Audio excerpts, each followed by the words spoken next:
pengujian material ya. Nah, pengujian material itu mudahnya gini Bapak Ibu. Nah, jadi seandainya saya selaku PPK itu kontrak beli lemari ya, beli lemari besi. Nah, pengujian formil yang ada pada PPK, nah itu harus memastikan bahwa lemari besi yang dipesan itu ketika sampai itu benar-benar lemari besi yang ada dalam spesifikasi kontrak yang telah ditandatangani oleh kedua belah pihak. Ya, dia bertanggung jawab atas lemari besi.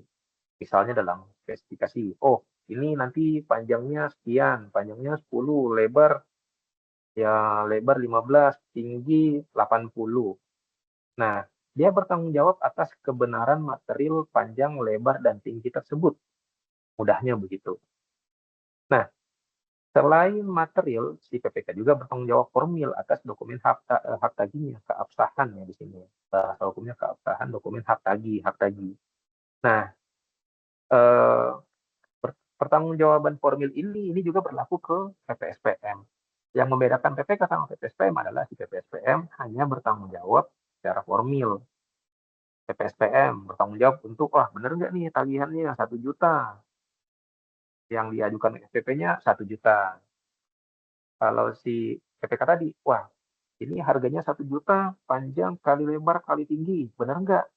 Tagihan yang nota invoice yang sampai ke PPK 1 juta dan benar nggak panjang kali lebar kali tinggi tadi barang yang sampai di kantor sesuai dengan pesanan nggak? Itu yang membedakan dan itu yang menjadi pembeda ya tentang kewenangan tanggung jawab si PPK maupun PPSP. Nah, setelah kita dudukkan tadi apa namanya pemisahan kewenangan, prinsip saling uji, kita bahas tentang bendahara.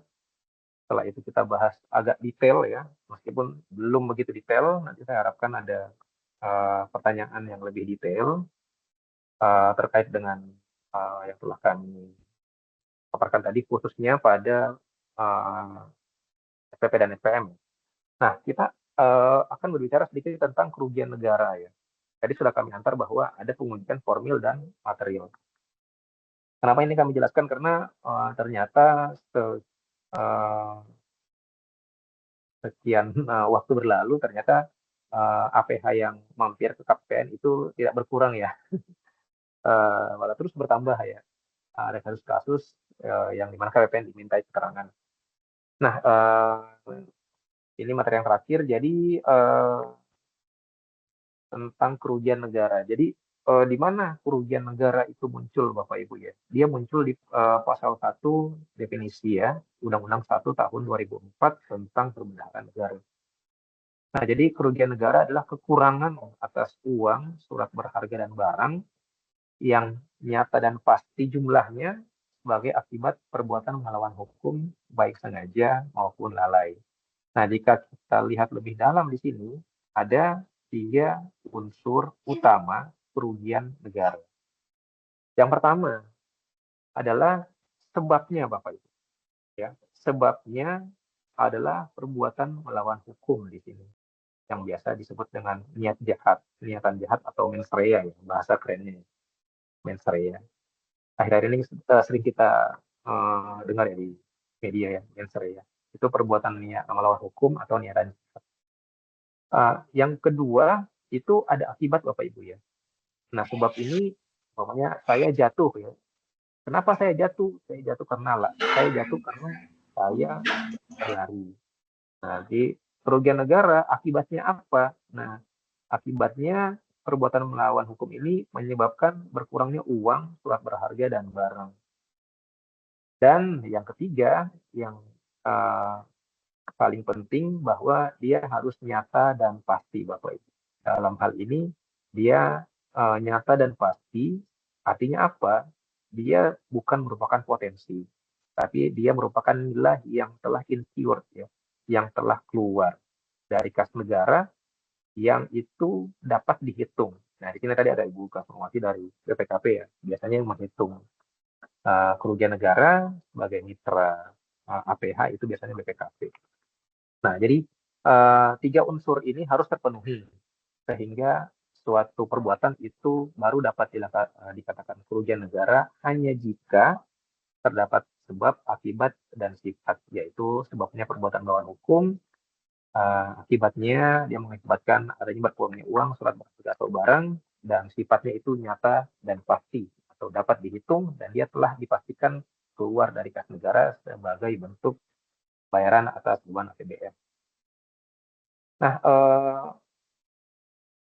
kita coba masuk lebih jauh ya. Jadi di pasal 18 ya, Undang-Undang 1 ayat 3 Undang-Undang 1 pasal 13 PP 45 dan pasal 118 PMK 62. Nah, ini kerugian negara ini bebannya ini cenderung berat di PPK yang tadi, kebenaran material tadi. Nah, kalau dalam beberapa kesempatan, mungkin saya atau senior-senior sering uh, apa namanya menyampaikan kepada kader ya bahwa beban si DIPA itu ditandatangani oleh KPA, tapi setiap pengeluarannya itu ada pada PPK yang tadi bahwa PPK itu berkomitmen dengan penyedia, komitmennya menghasilkan prestasi pekerjaan. Atas prestasi pekerjaan itu, PPK harus memastikan kebenaran material atas tadi lemari yang saya pesan benar nggak, panjang kali lebar kali tingginya 10, 15, 80. Nah, makanya bebannya berat pada PPK, tapi bukan tidak mungkin ya, ini menjadi ringan ya Bapak Ibu. Jadi kadang-kadang ada yang sengaja tidak meloloskan diri kalau menjadi PPK. Nah, hanya saja di balik mata uang yang satu itu, nah ada juga bahwa kalau seluruhnya sesuai dengan ketentuan, maka pihak yang paling berjasa atas pelaksanaan pengeluaran APBN juga adalah PPK. Dalam kalau bahasa agamanya yang paling dapat banyak pahala itu ya PPK. Tapi yang punya potensi dapat uh, sebaliknya juga yaitu PPK. Nah, makanya mungkin bagi Bapak Ibu yang ada yang PPK di sini, bendahara dan juga PPSPM. Nah, kisahan kewenangan dan prinsip saling uji yang kami sampaikan di muka tadi, nah itu harus benar-benar dipeluk ya, Bapak Ibu ya. Sehingga dalam menjalankan tugas dan fungsi kita dari penetapan dokumen kontrak, kemudian pengajuan tagihan, pengujian tagihan, dan pengajuan SPM, sebagaimana telah kami jelaskan secara singkat ya dari awal tadi sampai dengan akhir ini dapat dilakukan sesuai dengan ketentuan, due diligence, dan sesuai dengan prinsip tata kelola pemerintah. Baik, mungkin itu ya, mungkin itu paparannya. Silakan Bapak Ibu yang mau bertanya lebih detail terkait dengan materi yang telah kami sampaikan ataupun hal lain yang mungkin di luar materi. Nah, jika kami bisa jawab, insya Allah kita jawab. Kalau enggak nanti mungkin di sini ada atasan saya ya, Pak Joko mungkin dari Alpen Raha yang katanya siap untuk nge-backup saya. Demikian paparan materinya. Bagi Bapak Ibu yang mau bertanya, kami silakan. Assalamualaikum warahmatullahi wabarakatuh. Assalamualaikum warahmatullahi wabarakatuh. Terima kasih Mas Ramdhani paparannya yang sangat detail tadi. Oke, selanjutnya kami persilakan bagi Bapak dan Ibu yang ingin menanyakan tentang SPM atau bendahara mungkin langsung bisa di raise hand ataupun ditulis di kolom chat juga boleh.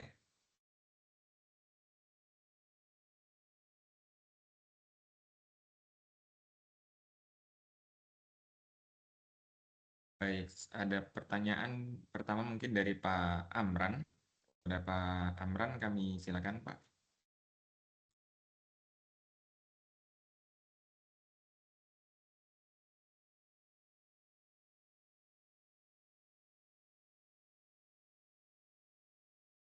Izin Pak Amran, sepertinya masih belum muncul suaranya Pak.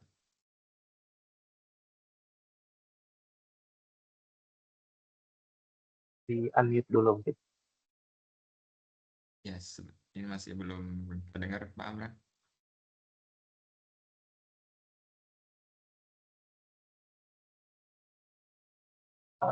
Sudah unmute ya sepertinya, cuman belum Ya masuk suaranya Pak. mungkin device-nya mungkin atau ini Pak.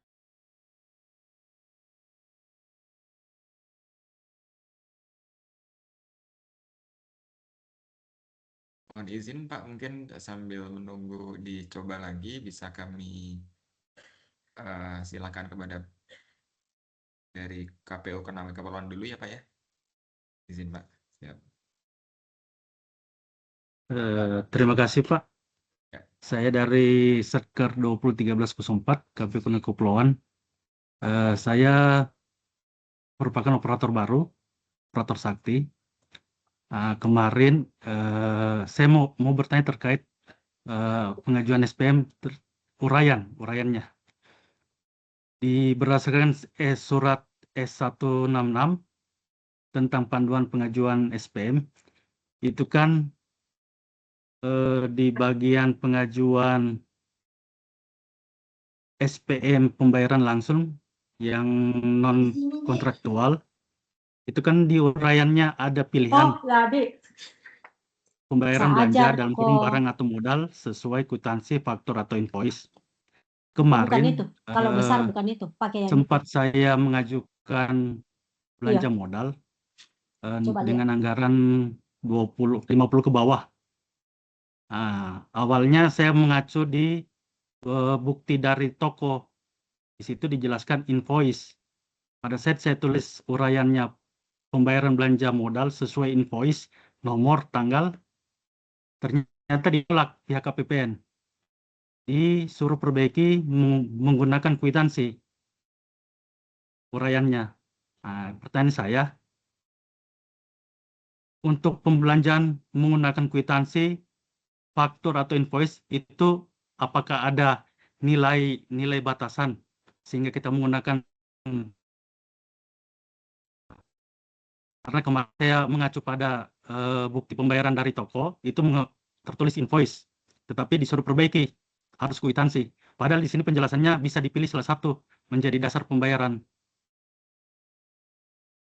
Terima kasih, itu saya Pak. Baik, mungkin langsung aja ya Mas Ilham. Makasih Pak. Dengan Pak siapa izin Pak? Ashar. Konkep. Oh Pak Ashar ya. Baik. Pak Ashar berarti kemarin beli apa Pak kemarin Pak? Elektronik Pak, belanja modal elektronik. Elektronik ya. Berarti dia masuk ke PM ya, peralatan mesin ya. Ya, Akunnya akun berapa Pak ya? akunnya 532111. 32. Terus berarti dia pakai ini LS non kontraktual yang kemarin pilihnya ya. Ya, LS non kontraktual. Wow. Nah, nilainya di bawah 50 ya tadi ya? Ya, Betul di ya? bawah 50. Nah, pertanyaannya tadi dari KPPN itu meminta KPPN-nya berarti Kendari ya? Ya, KPPN Kendari. Ya, jadi nih ya Mas Riko ya. Nanti mungkin kalau ada Mas Riko atau dari KPPN Kendari juga bisa nimbrung ya di sini ya. Jadi dari KPPN Kendari terus diminta ganti istilahnya dari dari apa? Invoice Ya, menjadi kwitansi. menjadi kwitansi ya. Iya. Nah, itu kan jadi gini, tadi pertanyaannya kalau ada nggak batasan, apa tadi? Batasan nilai ya? Iya.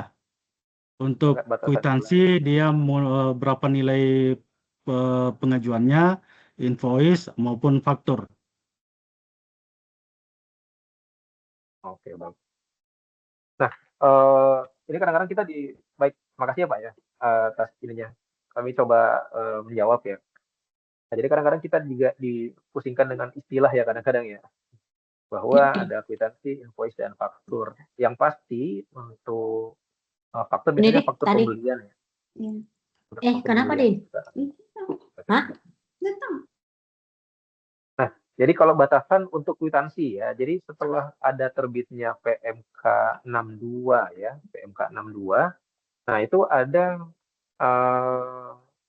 ada pergeseran tuh, atau ada pergerakan nilai maksimal yang bisa dibayar dengan kwitansi ya. Dalam hal ini jadi gini nih, untuk makanya tadi kami dudukkan ya, di sini ada rezim pengadaan dan ada rezim pelaksanaan APBN, dalam hal ini pembayaran APBN ya. Nah, kalau dalam rezimnya si pembayaran APBN, dalam hal ini kita PMK 62 yang paling baru, dulunya PMK 190 ya. PMK 62 itu maksimal yang pembayaran menggunakan kwitansi pada satu penerima pembayaran itu adalah maksimal 200 juta. Maksimal 200 juta. Ya. Dulunya sebelumnya kan 50 juta tuh. Sebelumnya 50 juta. Nah, mungkin hal ini juga yang mungkin perlu diketahui oleh Satker ya. Nah, bahwa ketika di rezim pengadaan barang dan jasanya itu sampai, kalau saya nggak salah itu mohon dikoreksi ya. Kalau nggak salah sampai 200 juta itu SPK ya. Kalau saya nggak salah ya. SPK. Nah, SPK itu kan bentuk kontraknya. Jadi bentuk kontraknya kan SPK ya. Jadi kan bentuk kontrak tadi itu ada kwitansi, SPK, kontrak, dan sesuai dengan Perpres Barjasnya ya. Nah, di rezimnya Barjas itu kwitansi kalau saya nggak salah itu sampai 50 ya. Kalau saya nggak salah. SPK sampai 200. Nah, kadang-kadang Satker dibingungkan nih. Dibingungkan dengan apa?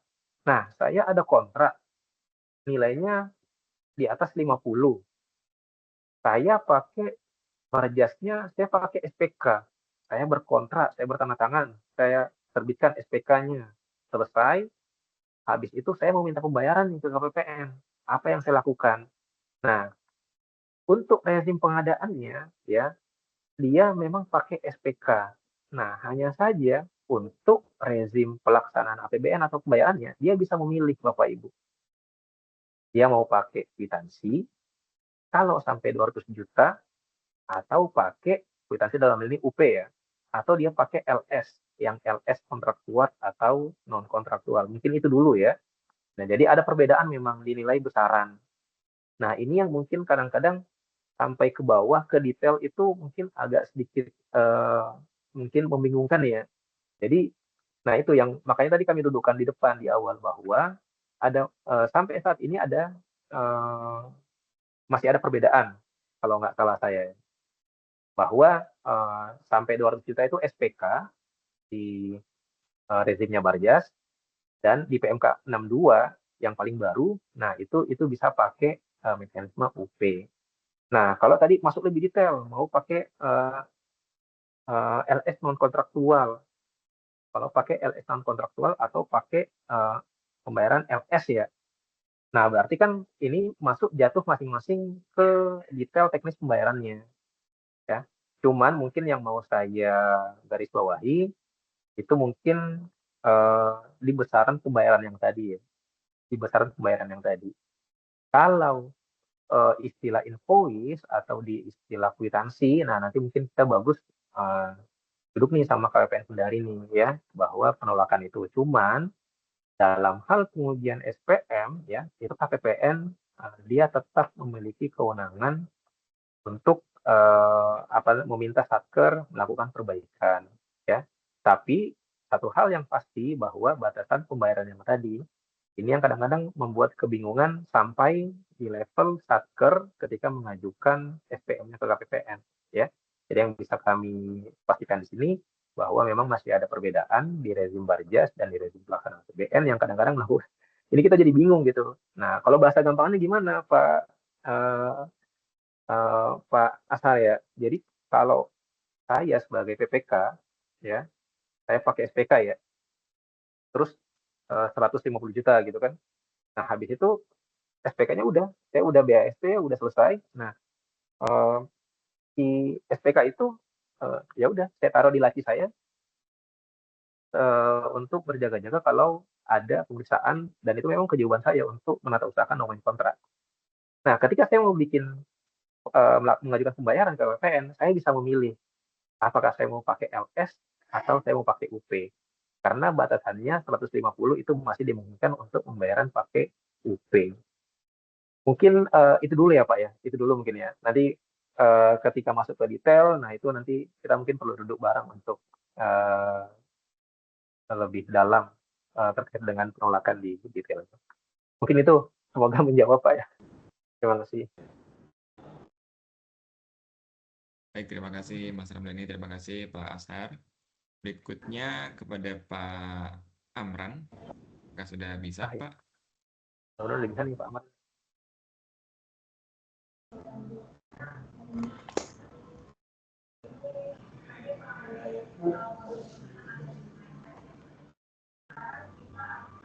Sudah bisa kayaknya Pak Amran. Silakan Pak Amran.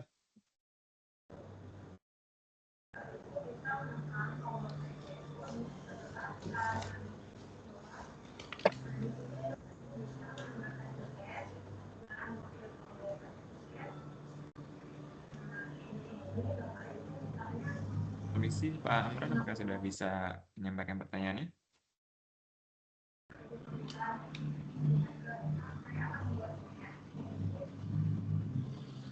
Ada seperti itu ya. Atau mungkin dari Kanwil Hukum Sulawesi Tenggara. Silakan Pak. Baik, terima kasih. Assalamualaikum warahmatullahi wabarakatuh. Selamat pagi Pak, menjelang siang. Mohon izin Pak, saya baru bergabung kembali karena tadi ada panggilan dari pimpinan. Izin Pak, perkenalkan saya dari Kanwil Hukum Sulawesi Tenggara. Saya kapasitas sebagai PPSPM sekarang. Izin Pak, yang pertama mungkin saya ingin pertanyakan terkait dengan penetapan atau pengangkatan bendahara. Nah tadi kalau tidak salah dengar disampaikan bahwa mestinya kalau untuk SK bendahara itu harus pakai logo Garuda. Artinya yang menetapkan ini adalah PA atau dalam hal ini di tingkat menteri ya. Cuman jujur memang awal-awalnya dulu untuk di Kementerian Hukum dan HAM sebelum pecah ya, itu memang SK-nya langsung dari menteri. Cuman memang sampai saat sekarang ini udah ada pelimpahan kewenangan. Jadi sekarang yang menetapkan adalah kuasa pengguna anggaran. Nah pertanyaan saya ini apa sudah sesuai prosedural atau bagaimana? Terus yang kedua Pak, izin kapasitas sebagai PPSPM. Kami ini terus terang saja di satuan kerja, terkadang kami dihadapkan oleh sebuah dilematis. Kita paham bahwa salah satu tugas PPSPM itu adalah melakukan pengujian secara formal. Nah, terkadang kondisinya seperti ini Pak. Siapa tahu Bapak punya tips ya Pak ya. Terkadang mohon maaf teman-teman ini ya, terutama dari PPK mengajukan SPP, tentu SPP yang diajukan tentu kan sudah ada lampiran-lampirannya. Tentu lampiran-lampirannya yang terutama yang pembayaran melalui mekanisme UP atau TUP, tentu lampiran-lampirannya itu ada hasil kerjaan oleh para bendahara.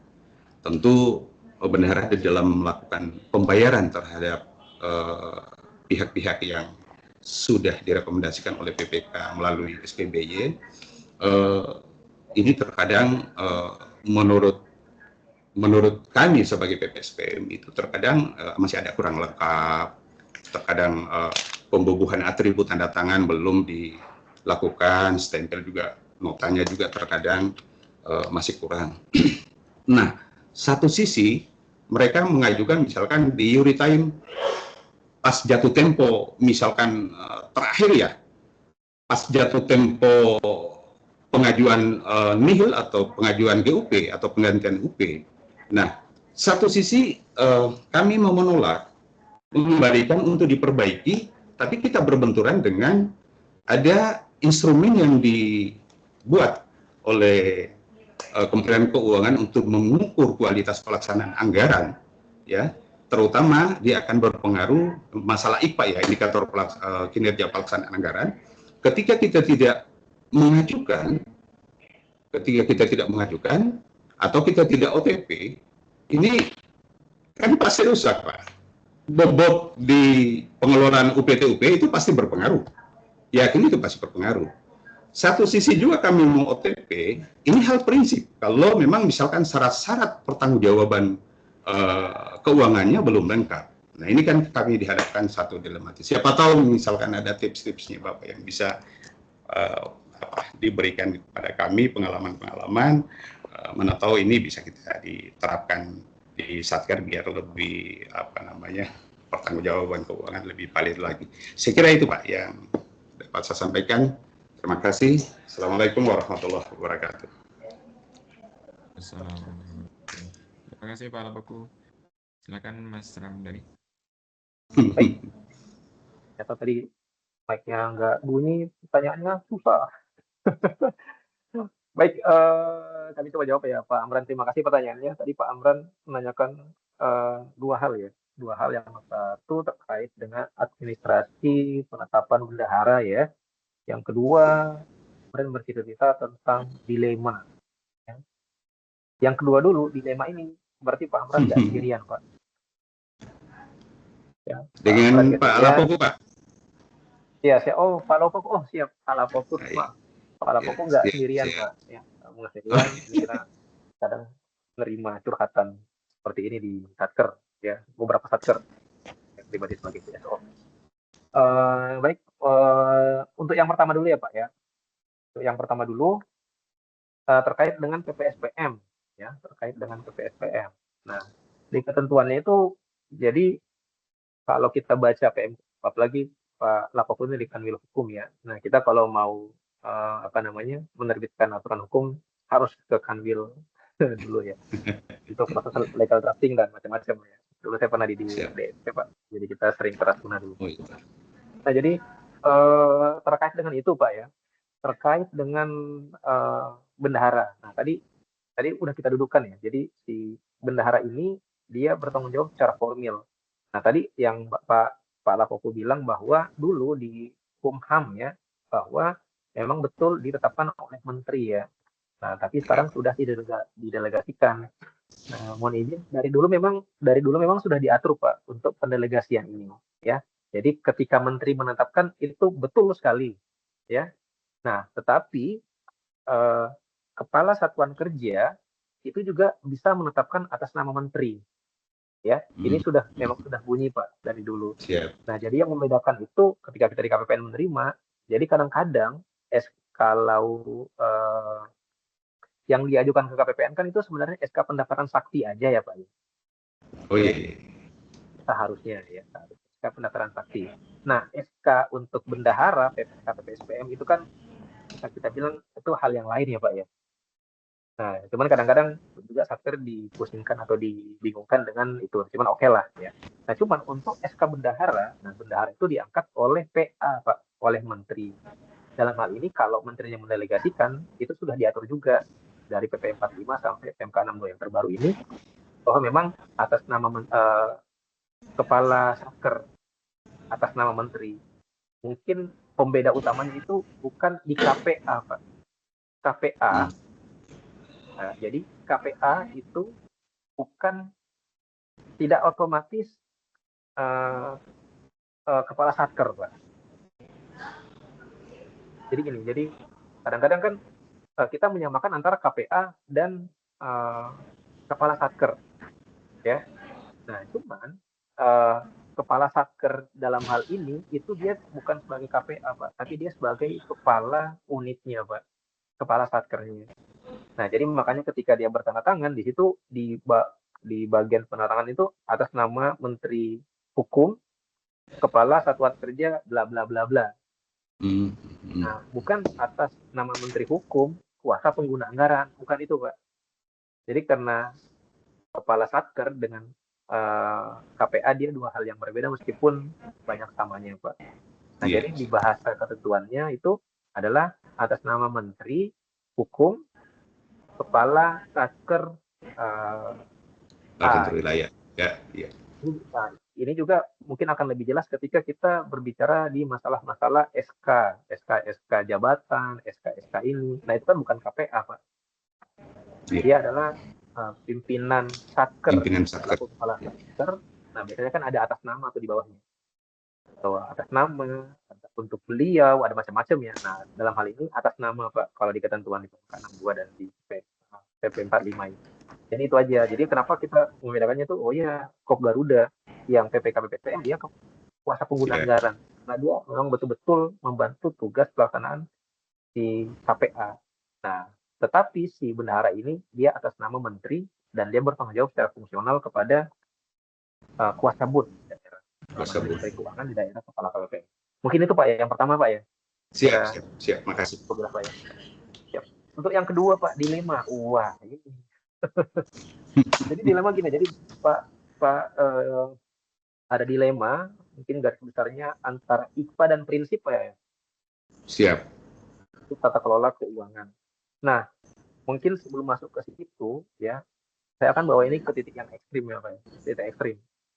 Contoh Pak ya, contoh KPPN di KPPN misalnya di kota X ya, kota X itu punya pelabuhan ya Pak. KPPN kota X, sebutlah kota X punya pelabuhan. Nah, ada satker dong, kalau nggak KSOP, UPP ya. Dia bangun pelabuhan, Pak, dermaga. Nah, terus kepala KPPN atau petugas di KPPN tahu itu kalau si dermaga itu belum jadi, Pak. Ya, belum jadi. Oh, masih banyak backing, masih ada yang ngecor, ngelas, macam-macam. Tiba-tiba si KSOP atau UPP itu bawa SPM penyelesaian pekerjaan 100%, Pak. Yeah. Ini di titik ekstrim ya, Pak. Ini di titik ekstrim. Yeah. Apa yang terjadi, Pak? Yang terjadi adalah kami akan melakukan proses pembayarannya, Pak. Proses pencairan dananya. Di surat perintah, ini perintah loh, Pak ya. Surat perintah membayar yang diterbitkan oleh Satker, oleh PPSPM, ya, itu memerintahkan kami untuk membayar. Dalam hal ini apa? Bahwa segala proses sebelum SPM ini terbit, sebagaimana sudah kita singgung secara singkat tadi di materi paparan saya, nah itu adalah ada kewenangan administratif Pak di sisi KL-nya. Nah, di sisi kami ketika itu kami terima, terus kami jalan-jalan, oh ternyata saya mau pulang gitu kan, wah ini belum jadi ternyata kan, tapi tadi SPM-nya masuk dan sudah saya proses, memang seyogyanya diproses Pak. Untuk sisi SPM ini di sisi yang ekstrim Pak. Kenapa? Karena dokumen hukum SPM ya itu adalah SP2D. Kami memerintahkan bank untuk melakukan pencairan dana, ya. Jadi gitu. Nah, jadi kalau kita balik ke tadi ya, jadi ini sebagai pengantar biar Bapak bisa punya gambarannya. Bapak sebagai PPSPM Pak ya. Iya. Bapak sebagai PPSPM. Jadi biar ini saya coba share screen-nya Pak ya, biar kita enak ya. Karena jadi kalau PPSPM ya, udah kelihatan ya Pak ya? Belum, Pak. Oh, belum ya? Oke. Sudah terlihat mungkin? Belum sih, Sudah Pak. ada ya, Belum. Pak? Iya, belum nampak di layar.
izin Pak sebentar, mungkin bisa dicoba lagi karena ada gangguan dari Mas Ramdhani.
Halo, maaf. Sepertinya saya udah masuk kembali ya, Mas Ilham ya.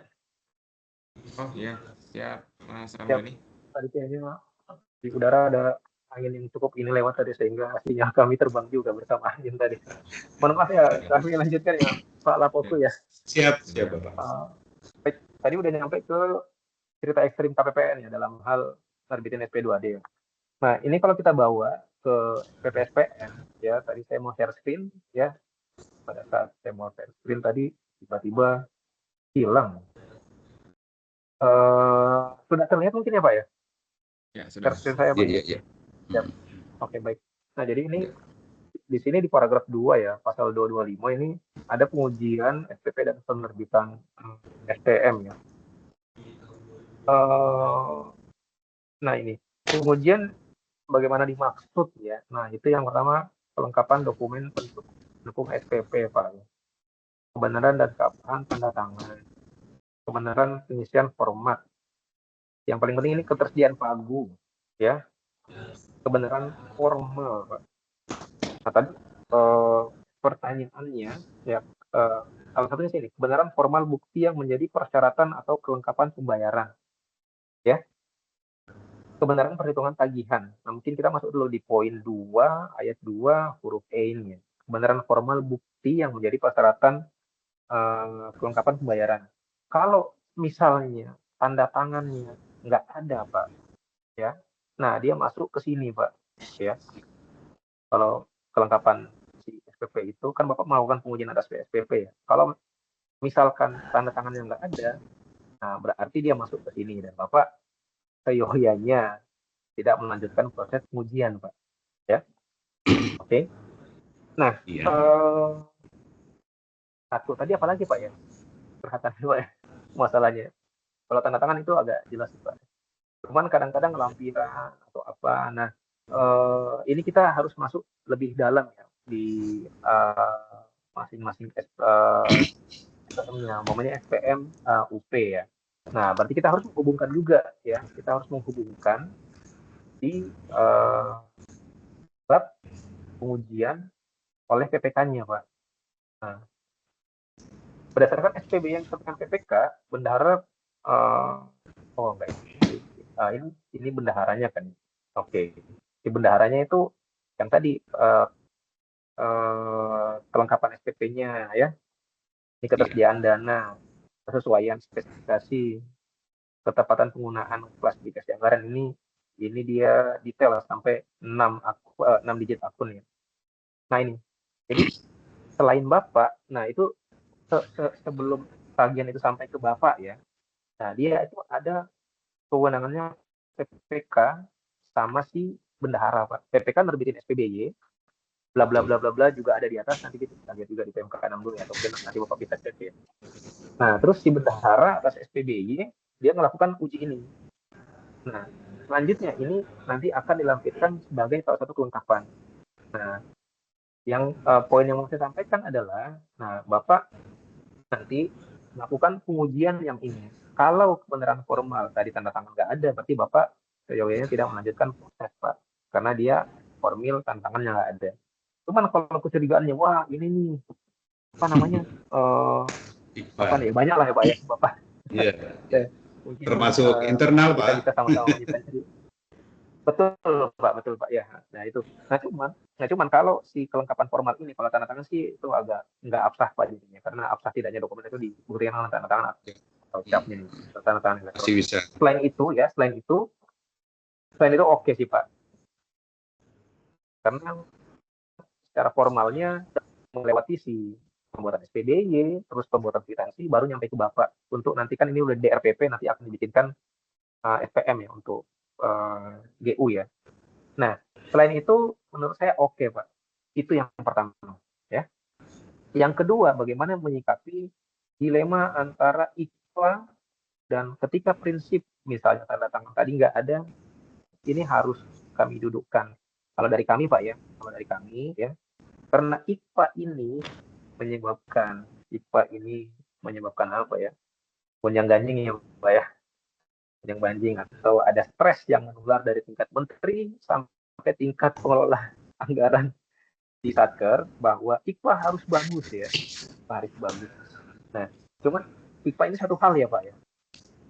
IKPA ini satu hal ya, yang dia berbeda dengan prinsip Pak. IKPA ditetapkan dengan ada PMK dan ada PR-nya ya.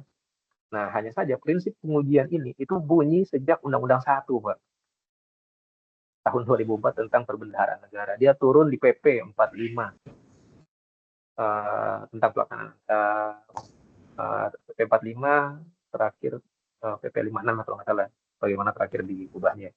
Terus dia tahun 2018, terus dia turun lagi menjadi PMK 62 2023, bagaimana diubah 104 2004. Nah, di hierarkinya ini Pak, jadi Bapak kalau mau memenangkan IKPA itu agak ini Pak.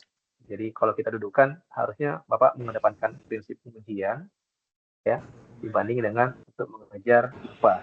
Ini di tataran positifnya Pak ya. Iya. Di tataran positif ya. Di normatif ya. Nah, itu kan di tataran praktis dan praktikal di lapangan.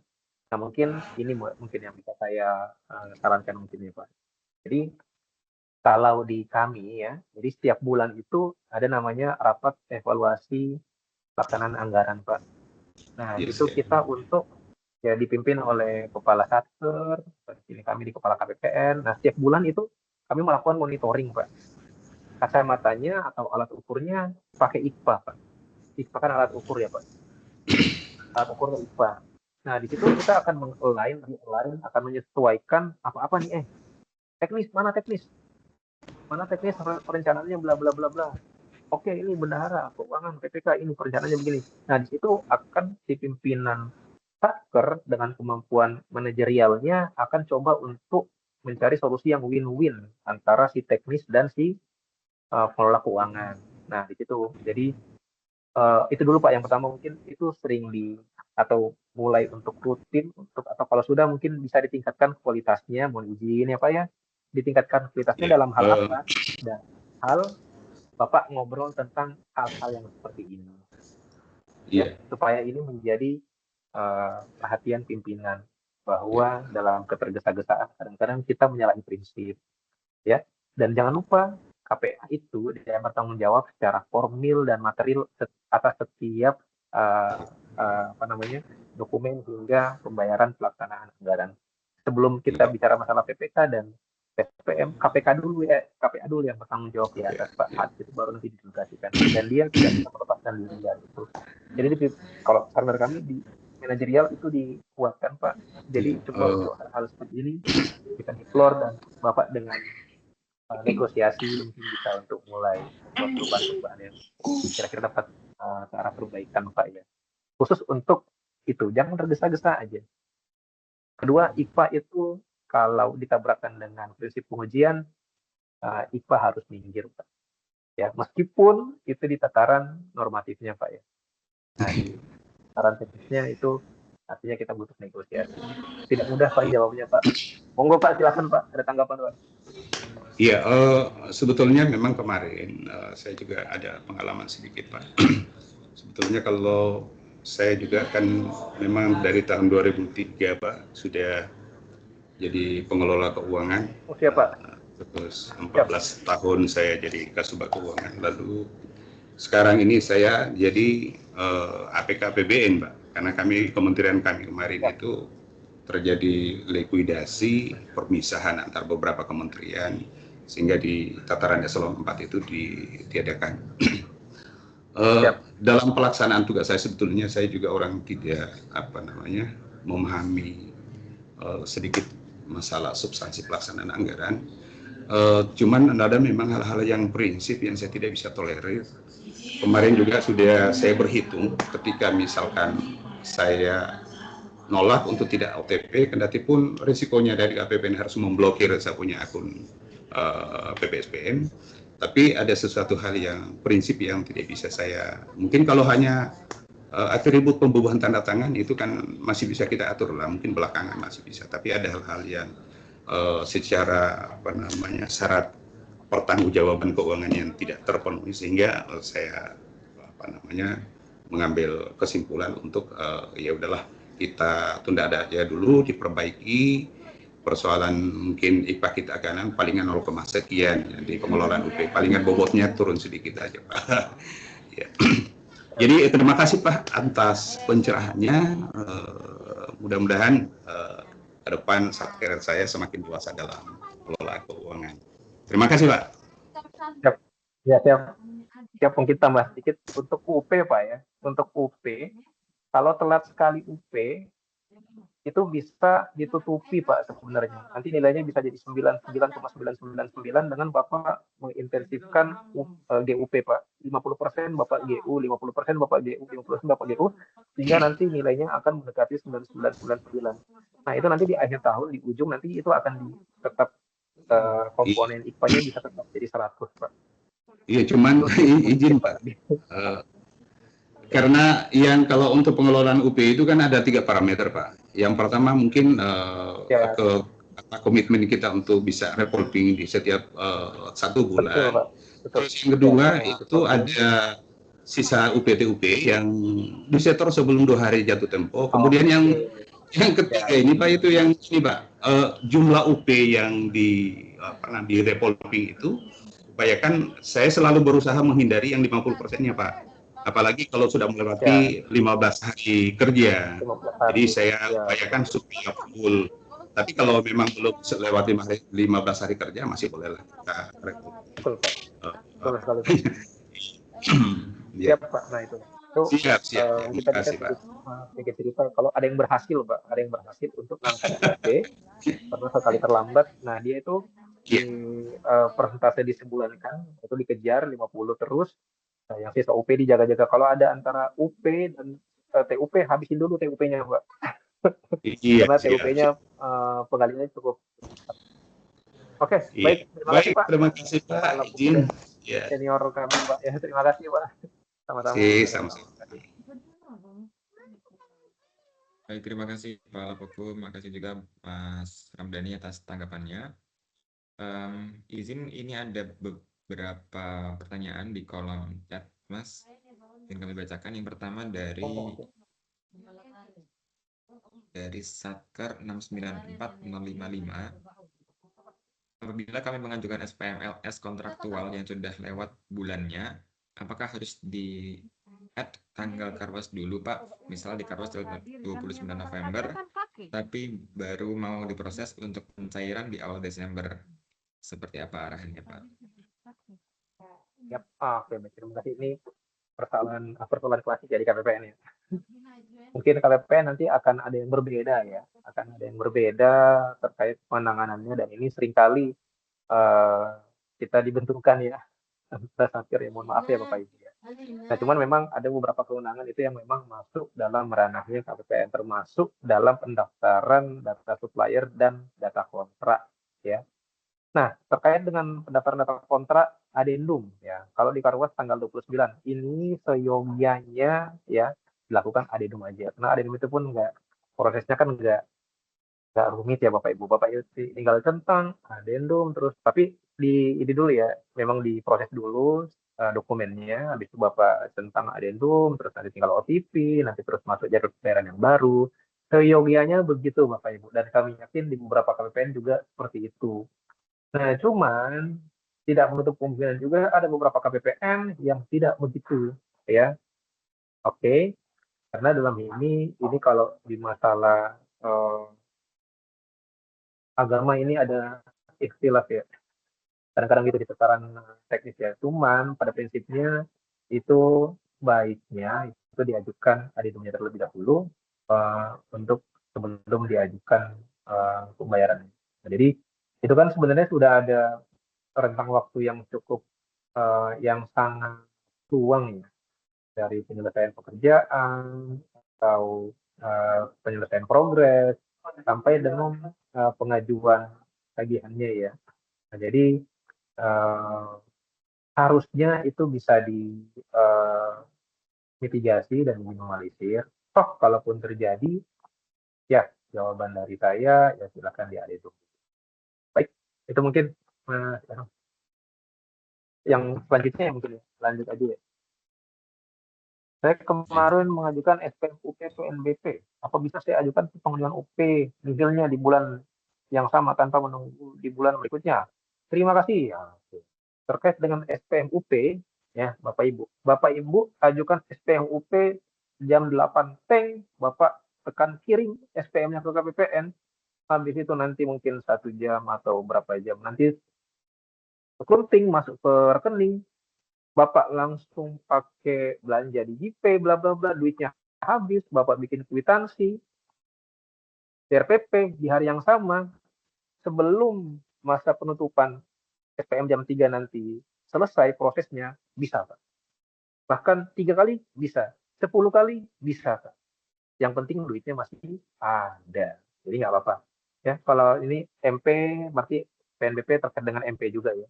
Nah, karena kita harus cek Ombudsman ya, otomatis sakti ya, Ombudsman untuk batas MP-nya, jangan sampai ini karena nanti kalau sudah lewat nggak bisa lanjut nanti nggak bisa dibubarkan. Tapi kalau mau GUP dan UP di hari yang sama bisa 2, 3, 4 bisa selama duitnya masih ada, mungkin begitu. Lanjut lagi ya. Siap, yang ketiga ya Mas ya.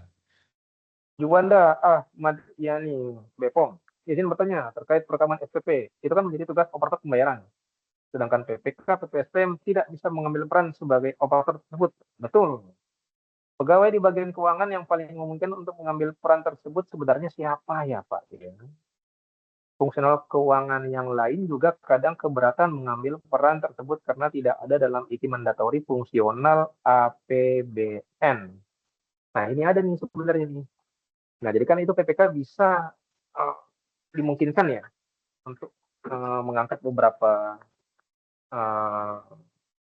pembantu ya. Nah, jadi kalau pertanyaannya keuangan yang paling memungkinkan, jadi pegawai di bagian keuangan yang paling memungkinkan, jawabannya saya tidak tahu, Pak.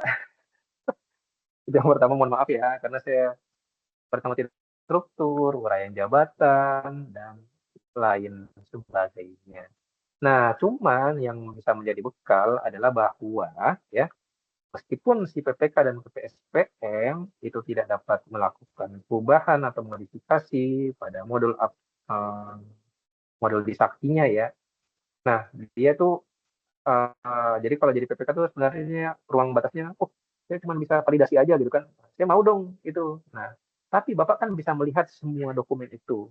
Itu yang pertama. Yang kedua, sakti, nah itu kan hanya medium untuk mengadministrasikan Pak ya, khususnya PPK. Sedangkan persyaratan, dokumentasi, kelengkapan dokumen, tadi pengecekan keabsahan dan Bedanya, nah itu sebelum masuk ke sakti ada dokumennya, Pak. Jadi Bapak bisa berselancar dengan bebas di situ, Pak. Bapak bisa melakukan pengecekan, bisa melakukan segala macam, dari pengecekan sampai penolakan penetapan dokumen hak tagih pada negara. Nah, proses itu semua itu berlangsung di luar sakti, Pak. Nah, sakti ini hanya menjadi medium yang akan menjadi platform Satker dalam melakukan pengajuan tagihan kepada negara. Jadi kalau bisa kita lihat, oh sakti kan ya, cuman semuanya berlangsung di sakti, memang betul. Nah hanya saja di luar sakti ada banyak, dan sebagian besar proses dalam pengadaan dan pembayaran itu terjadi di luar sakti. Mediumnya di sakti. Nah ketika itu, nah berarti Bapak bisa melakukan pengendalian dan kontrol di medium di luar saktinya sebelum itu dibukukan di dalam sakti. Mungkin itu sih poinnya. Jadi kan harusnya sebelum ke sakti Bapak kan udah tahu tuh, udah ngecek ya, udah ngecek. Oh ini gitu. Oke, dia hanya memerintahkan operator pembayaran. Oke, bro, selesai nih, rekam. Nah, proses selesai rekam itu, nah itu udah di ujung, Pak. Nah, jadi proses untuk modifikasi dan macam-macam itu ya di luar sakti, mediumnya di luar sakti. Dan itu Bapak bebas melakukan apapun. Nanti kalau nggak ada yang ini di luar itu ya, silakan, yang tadi saya bilang ke Pak Lapoku juga bahwa di sini dibutuhkan fungsi-fungsi negosiasi manajerial di internal Satker untuk memastikan bahwa setiap tagihan kepada Satker dan pembayarannya itu bisa dilaksanakan sesuai dengan waktu dan ketentuan yang telah ditetapkan. Mungkin itu ya, mohon maaf kalau tidak memuaskan, tapi sejauhnya begitu. Masih bisa lanjut? Siap, masih bisa Mas. Ini ada yang terakhir sepertinya Mas, Ya, dari Bu Helda Fresia. Izin izin bertanya Pak. bertanya Pak. Ya, silakan Mas. Siap. Langsung saya aja kali biar mudah. Izin bertanya Siap. Pak, sebagai PPS, apakah bisa menolak pengajuan OTP SPM karena belum melihat dokumen pembayaran? Atau masih dapat diproses OTP dulu sambil menunggu dokumennya demi kelancaran proses pembayaran kegiatan? Mohon arahannya Pak. Terima kasih, ini kita kayak lagi siaran radio. Baik Bapak Ibu Helda tadi ya, Helda Tresia. Nah jadi seperti yang sudah kami sampaikan sebelumnya ya, di pertanyaan yang sebelumnya, sakti itu medium ya. Sakti itu medium, khususnya untuk PPK karena banyak ya hal yang dilakukan di luar sakti sehingga nanti baru masuk ke operator pembayaran. Ketika jadi PPSPM bagaimana? Nah, PPSPM dia ini kan dia menerima PP ya, dan dokumen kelengkapannya sebagai lampiran SPP. Apakah bisa menolak pengajuan SPM karena belum melihat dokumen pembayaran? Nah, kalau sekarang di Sakti ya, sebagian besar dia kan sudah TTE ya. Sebagian besar sudah TTE, dokumennya itu dilampirkan. Jadi ketika belum melihat dokumen, ya, Ibu menyempatkan diri aja untuk mengklik bagian lampiran dan kelengkapan dokumennya. Ya, kalau UP mungkin kan banyak tuh yang lain-lainnya. Kalau Lapoku tadi Bapak bisa, Ibu bisa menyempatkan diri untuk melihat dulu. Toh untuk maksimal pengajuannya kan ada waktunya tuh, nggak hari langsung selesai juga ya. Jadi apakah bisa menolak pengajuan OTP SPM karena belum melihat dokumen? Bisa, ya, bisa. Tapi kalau dokumennya elektronik semua, ya Bapak Ibu ini juga ya, saya kan tinggal ngeklik-klik aja gitu ya. Terus atau masih dapat OTP dulu sambil menunggu dokumen. Jadi kalau Bapak OTP tanpa meyakini kebenaran material formil yang seperti tadi kita jelaskan ke Pak Lapoku, nah ini bisa jadi ada risiko di sini ya. Jadi seyogianya Ibu Helda itu menyelesaikan proses pengujian sesuai ketentuan yang ada di pasal 225 tadi kalau nggak salah ya, di PMK 62 ya. Jadi itu selesaiin dulu itunya, baru nanti lanjut OTP-nya. Kan kalau OTP habis waktunya 5 menit kan nggak apa-apa ya. Bahkan ini sampai 2 hari kerja hidupnya. Bahkan lebih untuk beberapa detail yang lebih yang lain mungkin. Oke, mungkin itu ya. Semoga jawab Mas Ilham. Terima kasih. Kalau ada salah kurangnya saya mohon dimaafkan. Siap. Lagi satu. Izin Mas, ini mungkin masih ada satu terakhir Mas atau sudah cukup? Ada terakhir dari Bu Kasmarwati. Karena Ibu Kasmarwati tadi sudah memancing, sudah menyambut umpan kami ya, kita Ya. kasih bonus ya. Siap. Baik, ini pertanyaan Pak terkait kerugian negara. Jika ada pegawai yang masih melaksanakan tugasnya, tetapi SK pemberhentiannya berlaku surut, misalnya SK pemberhentian PMT November, apakah gaji yang telah dibayarkan bagaimana? Jadi SK termasuk komitmen, salah satu komitmen ya, komitmen yang kita bahas di awal tadi. Nah, komitmen itu menjadi dasar alas utama pembayaran. Ya, ketika ada SK-nya itu bunyi, ya, bunyi bahwa TMT-nya itu terhitungnya 30 atau 1 November, sedangkan diterimanya baru 30 November dan gaji Desembernya masuk, apa yang harus dilakukan? Harus dilakukan yang pertama bahwa pembayarannya ya akan tetap masuk ke pegawainya, Bu. Itu yang pertama. Nah, atas pembayaran yang masuk itu bagaimana pengelola keuangan? Konsekuensi logisnya adalah bukan pengembalian atas pembayaran yang telah terjadi kelebihan pembayaran tersebut. Ya, nanti diambilin billing. Kalau tahun anggaran yang berjalan bisa pakai akun 5-nya, akun belanjanya. Untuk di pengembalian tahun anggaran yang lalu bisa pakai 529911 kalau nggak salah untuk pembayaran belanja pegawai. Apakah itu termasuk kerugian negara? Wah, kerugian negara nanti kita tadi 3 prinsipnya ya. Kerugian negara itu ada niat jahat. Apakah dia ada niat jahat? Apakah dia ada, kalau berkurangnya uang, oke, berkurangnya uang, terus sebabnya itu dia niat jahat, ini masih tanda tanya. Kalau untuk kepastian nyata dan pastinya, dia nyata uang berkurang, tapi kerugian negara harus memenuhi 3 unsur definisi tadi. Jadi kalau apakah itu termasuk kerugian negara? Kalau menurut saya boleh jadi tidak, karena si pegawai tidak ada niatan jahat untuk, atau PPABP dan pegawai tidak ada niatan jahat untuk secara bersama-sama sekongkol melakukan pencairan atas SK yang telah terbit. Oke, terima kasih Mas Ilham. Semoga bisa menjawab. Baik, terima kasih Mas Ramdhani atas kesediaannya menjadi narasumber pada hari ini. Terima kasih materinya yang sangat lengkap dan juga tanggapannya yang sangat mencerahkan tadi ya. Terima kasih juga pada Bapak dan Ibu yang telah menyampaikan tanggapan maupun pertanyaan. Tadi mulai dari atas kontraktual, UP sampai kerugian negara. Kami rasa sesi pada hari ini kami cukupkan. Terima kasih sekali lagi kepada yang telah hadir. Terima kasih atas atensinya, terima kasih atas ilmunya Mas Ramdhani. Semoga bisa bertemu di lain kesempatan. Kami cukupkan. Wassalamualaikum warahmatullahi wabarakatuh. Waalaikumsalam warahmatullahi wabarakatuh. Terima kasih Bapak Ibu ya. Terima kasih. Nanti materinya saya share. Ketika ada pertanyaan, di situ ada nomor telepon dan alamat email saya. Silakan dapat berjumpa di kesempatan yang lain. Terima kasih Mas Ilham, Bapak Ibu semua. Saya mohon izin. Assalamualaikum warahmatullahi wabarakatuh. Waalaikumsalam. Terima kasih Mas. Izin Bapak dan Ibu untuk yang masih ingin mengisi presensi, barangkali belum mengisi, masih kami buka sampai pukul 11. Bisa diisi juga, bisa dilihat juga di rekap presensinya. Kami cukupkan, izin untuk di end meeting. Terima kasih. Sama-sama. Terima kasih Pak.